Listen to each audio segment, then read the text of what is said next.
Nega har bir insonga Makka ga borish nasib qilmaydi? Nega minglab insonlar Ka'bani ko'rishni orzu qiladi, ammo unga faqat ba'zilargina yetadi? Bu tasodifmi? Yo'q. Bu Allohning tanlovidir.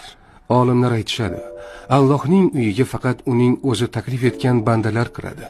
Makka turistik joy emas, bu yaratuvchining uyidir.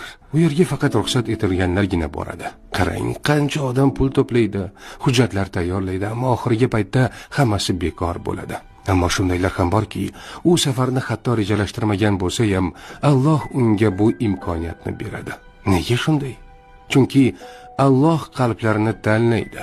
Payg'ambarimiz sollallohu alayhi va sallam aytganlar: Umra qiluvchi ziyoratchi Allohning mehmonidir. U zot ularni chaqirdi va ular javob berdilar. Agar ular undan bir narsa so'rasalar, Alloh ularga beradi. Agar mag'firat so'rasalar, Alloh